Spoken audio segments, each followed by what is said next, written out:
नमस्कार दोस्तों, आज की वीडियोज़ में हम पढ़ाएंगे आपको पार्ट 3 से पार्ट 2 प्रेम के पीर के कवि घनानंद पाठ के साथ VVI प्रश्न के उत्तर। क्योंकि बिहार बोर्ड परीक्षा 10th में यानी मैट्रिक में 100% अंक लाने हेतु पढ़ना आवश्यक है।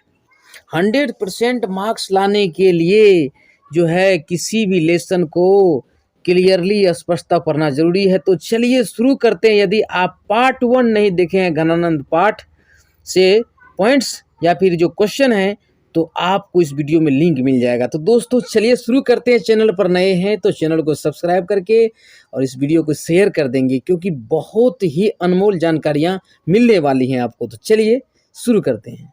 जैसे नेकू, नेकू का अर्थ क्या होता है? तनिक भी।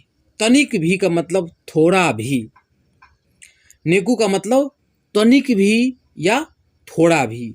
शयानप, शयानप का मतलब चतुराई या चालाकी बोल सकते हैं। शयानप मतलब चतुराई। बांक, बांक का अर्थ है टेढ़ापन। क्या है? टेढ़ापन। बांक का अर्थ है टेढ़ापन। आपन पाव, अहंकार, अभिमान।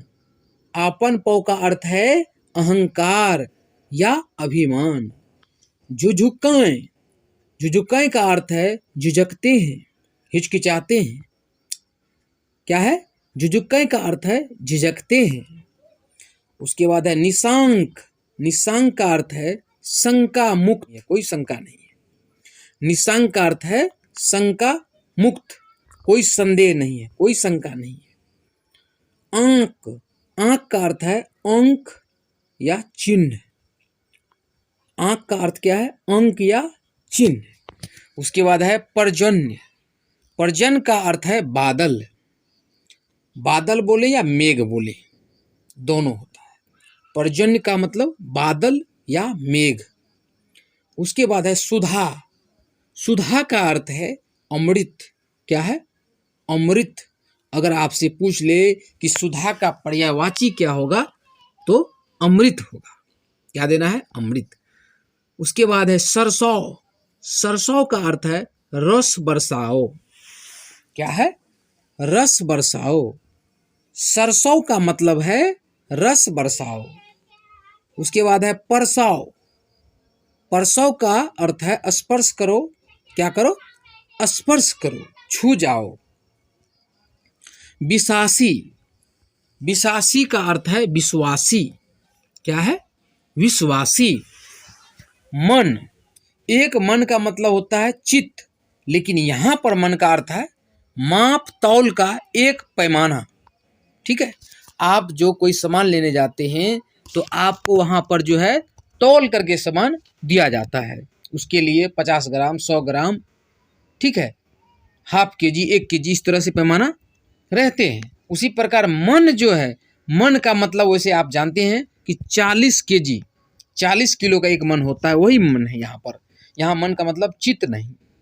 तो मन का अर्थ होता है माप तौल का एक पैमाना, स्केल, तराजू पर जो आप देखते हैं जो तौला जाता है जिससे बटखरा से। उसके बाद है छटांक, छटांक का अर्थ है माप तौल का एक छोटा पैमाना। ठीक है? तो छटांक क्या है? मन से छोटा होता है। माप तौल का एक छोटा पैमाना को छटांक बोलते हैं, और माप तौल का एक जो बड़ा पैमाना होता है यहाँ पर वो मन कहलाता है। कविता के 7 प्रश्न उत्तर देखते हैं। प्रथम प्रश्न है, कवि प्रेम मार्ग को अति सुधव क्यों कहता है? इस मार्ग की विशेषता क्या है? कवि प्रेम मार्ग को, प्रेम की जो रास्ता है उसको अति सुधव क्यों कहता है? इस मार्ग की विशेषता क्या है? तो इसका उत्तर यहाँ से देखते हैं। कवि प्रेम मार्ग को अति सुधव इसलिए कहा है, कवि प्रेम मार्ग को अति सुधव इसलिए कहा है क्योंकि इस मार्ग पर चलकर मनुष्य बिना खर्च किए हुए सब कुछ पा सकता है। इस मार्ग की विशेषता है कि इस मार्ग में सत्य का भी स्वाभिमान वो समाप्त हो जाता है। ठीक है, प्रेम मार्ग की विशेषता है कि इस मार्ग में सत्य का भी स्वाभिमान समाप्त हो जाता है तथा चतुराई का भी इस मार्ग में कोई स्थान नहीं रहता है। दोबारा से सुन लेते हैं, एग्जाम्स में पूछे जाते हैं फ्रेंड्स, और यदि आप जानकारी के माध्यम से देखें तो भी इम्पोर्टेंट है। कभी प्रेम मार्ग को अति शुद्ध इसलिए कहा है क्योंकि इस मार्ग पर चलकर मनुष्य बिना खर्च किए हुए सब कुछ पा सकता है। इस मार्ग की विशेषता है कि इस मार्ग में सत्य का भी स्वाभिमान समाप्त हो जाता है तथा चतुराई का भी इस मार्ग में कोई स्थान नहीं रहता है। द्वितीय प्रश्न है यहाँ पर, मन लेहु पाए देहु छटांक नहीं से कवि का क्या अभिप्राय है या क्या तात्पर्य है? मन लेहु पै देहु छटांक नहीं से कवि का क्या अभिप्राय है? तो उत्तर यहाँ है, मन लेहु पै देहु छटांक नहीं से कवि घनानंद का अभिप्राय यह है कि प्रेम मार्ग ऐसा मार्ग है जिस पर चलने वाले पथिक जो राही है बिना खर्च किए हुए सब कुछ पा सकता है। यहाँ मन 40 किलो, जैसे कि आपको मैंने पहले बताया था कि एक मन में 40 किलो होता है, आप जानते हैं। और छटांग यानी कनवा, तृतीय यानी तीसरा प्रश्न देखते हैं। उससे पहले यहाँ पर मैं आपको बता दूं, तीसरा प्रश्न है कि द्वितीय छंद किससे संबोधित है और क्यों? द्वितीय छंद यानी प्रोसोडी किससे संबोधित है और क्यों? तो उत्तर है, द्वितीय छंद मेघ अर्थात बादल को संबोधित है। मेघ परोपकारी होता है, मेघ परोपकारी होता है। मेघ दूसरे के परोपकार के लिए अमृत रूपी जल वर्षा करता है। वह अपने नाम की यथार्थता यानी कि सत्यता साबित करने हेतु परोपकार के लिए घूम घूम कर समान रूप से बरसता है, सभी जीवों के लिए, सभी के लिए। फिर से समझ लेते हैं, द्वितीय छंद मेघ को संबोधित है। मेघ परोपकारी होता है, मेघ दूसरे के भलाई के लिए, परोपकार के लिए अमृत रूपी जल वर्षा करता है। वह अपने नाम की यथार्थता साबित करने हेतु परोपकार के लिए घूम घूम कर बरसता है।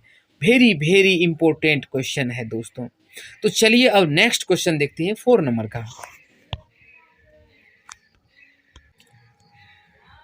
चौथा प्रश्न है, यहाँ पर आप देख रहे हैं, परहित के लिए ही देह धारण कौन करता है? या दूसरे की भलाई के लिए या दूसरों की भलाई के लिए ही देह कौन धारण करता है, स्पष्ट कीजिए। तो इसका उत्तर यहाँ है, परहित के लिए ही देह मेघ अर्थात बादल धारण करता है।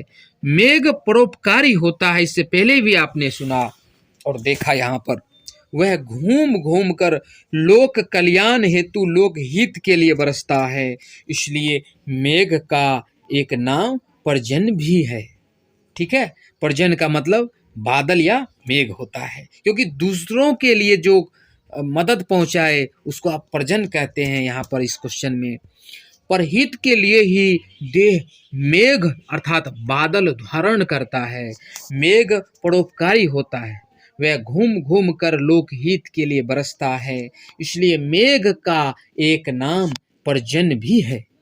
तो चलिए नेक्स्ट क्वेश्चन देखते हैं। 5वां प्रश्न है फ्रेंड्स एवं मेरे डियर स्टूडेंट्स, कवि कहाँ अपने आंसुओं को पहुंचाना चाहता है और क्यों? कवि घनानंद अपने आंसुओं को कहाँ पहुंचाना चाहता है और क्यों? उनकी कष्ट से, उनकी पीड़ा से आप विपरीत हो जाएंगे यदि आप इस पाठ को ध्यान से पढ़ेंगे। यदि पार्ट 1 नहीं पढ़े हैं तो उसका लिंक मैं दूंगा, वहां आप समझ जाएंगे कि मैं क्या कहना चाहता हूँ। उत्तर है, कवि अपने आंसुओं को सज्जन लोगों के आंगन तक पहुंचाना चाहता है, क्योंकि सज्जन लोग ही कवि की पीड़ा का अनुभव कर सकते हैं। इसलिए कवि की आकांक्षा है कि मेरी पीड़ा सज्जन के आंगन तक पहुंचाकर परोपकारी मेघ मेरी पीड़ा को कम करने में मदद देगा। दोबारा से सुन लेते हैं उत्तर। कवि अपने आंसुओं को सज्जन लोगों के आंगन तक पहुंचाना चाहता है, क्योंकि सज्जन लोग ही कवि की पीड़ा का अनुभव कर सकते हैं। कोई दुष्ट नहीं कर सकते, कोई शैतान नहीं कर सकते। इसलिए कवि की आकांक्षा है, इच्छा है कि मेरी पीड़ा सज्जन के आंगन तक पहुंचाकर परोपकारी मेघ बादल मेरी पीड़ा को कम करने में मदद देगा। ऐसा जो है भरोसा है कवि महोदय को। अगला क्वेश्चन देखते हैं फ्रेंड्स, बहुत ही दर्दनाक प्रश्न उत्तर है यह। यहाँ पर देखिए प्रश्न 6, व्याख्या करें क नंबर।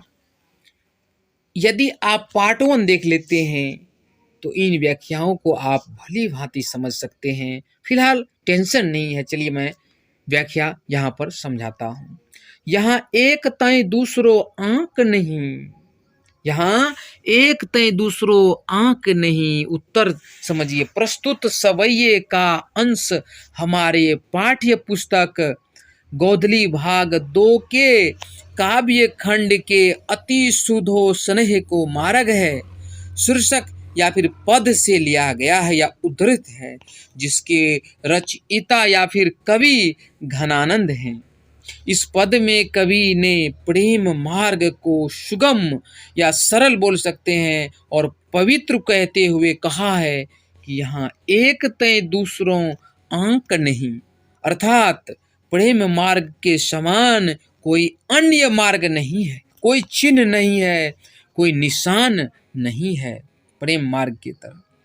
एक बार फिर से समझ लेते हैं। प्रस्तुत सवैये का अंश हमारे पाठ्य पुस्तक गोधली भाग 2 के काव्य खंड के यानी पोएट्री के अति सुधो स्नेह को मार्ग है पद से लिया गया है, जिसके रचयिता घनानंद हैं। इस पद में कवि ने प्रेम मार्ग को सुगम और पवित्र कहते हुए कहा है कि यहाँ एक तय दूसरो आंक नहीं, अर्थात प्रेम मार्ग के समान कोई अन्य दूसरा मार्ग नहीं है, यानी यह मार्ग अद्वितीय है, प्रेम मार्ग अद्वितीय है। चलिए आगे बढ़ते हैं फ्रेंड्स। और यहाँ पर ख जो व्याख्या है, कछु मेरियो पीर ही है परसो। मैंने थंबनेल पर ही लिखा है, पोस्टर पर ही ऊपर में, कि पीर, प्रेम के पीर के कवि कौन है? घनानंद जी हैं। अगर पूछ ले आपको प्रेम के पीर के कवि का नाम बताइए तो घनानंद जो अद्वितीय है। उत्तर है यहाँ पर इस पाठ के जो ये व्याख्या है, देखिए। प्रस्तुत सवैये का अंश हमारे पाठ्य पुस्तक गोधली भाग 2 के काव्य खंड के मोह असुबानी लय बरसो पद से उद्धृत है, जिसके कवि घनानंद हैं। कवि ने इस पद में मेघ को परोपकारी कहते हुए मेघ से, बादल से अपने आंसुओं को परोपकार हेतु लेकर सज्जन के आंगन में बरसाने का आग्रह करता है। कवि की आकांक्षा है कि जीवनदायक मेघ हमारे हृदय की पीड़ा को भी अपने स्पर्श से सुखकारी बना देगा, क्योंकि मेघ का कार्य ही है दूसरों को सुख पहुंचाना। दोबारा से समझ लेते हैं, बहुत ही महत्वपूर्ण है फ्रेंड्स इस टाइप के प्रश्न, क्वेश्चंस। प्रस्तुत सवैये, सवैये क्या होता है? सवैये एक छंद है, जैसे दोहा एक छंद है, कविता एक छंद है, उसी में सवैये भी आते हैं। प्रस्तुत सवैये का अंश हमारे पाठ्य पुस्तक गोधली भाग 2 के काव्य खंड के मोह असुबानी लय बरसो पद से उद्धृत है, जिसके कवि घनानंद हैं। कवि ने इस पद में मेघ को परोपकारी कहते हुए मेघ से अपने आंसुओं को परोपकार के लिए ले जाकर सज्जन के आंगन में बरसाने का आग्रह करता है, निवेदन करता है। कवि की आकांक्षा है कि जीवनदायक जीवन प्रदान करने वाले मेघ हमारे हृदय की पीड़ा को भी अपनी स्पर्श से सुखकारी बना देगा, क्योंकि मेघ का कार्य है दूसरों को सुख पहुंचाना। तो बहुत ही महत्वपूर्ण वीडियो यह बनने वाला है फ्रेंड्स। इस वीडियो को आप शेयर अवश्य करें। यदि आप इस तरह की जानकारी चाहते थे तो आज से आप देख लें कि क्या जानकारी है अथवा नहीं। वीडियो अच्छा लगे तो कमेंट अवश्य करना फ्रेंड्स एवं मेरे डियर स्टूडेंट्स।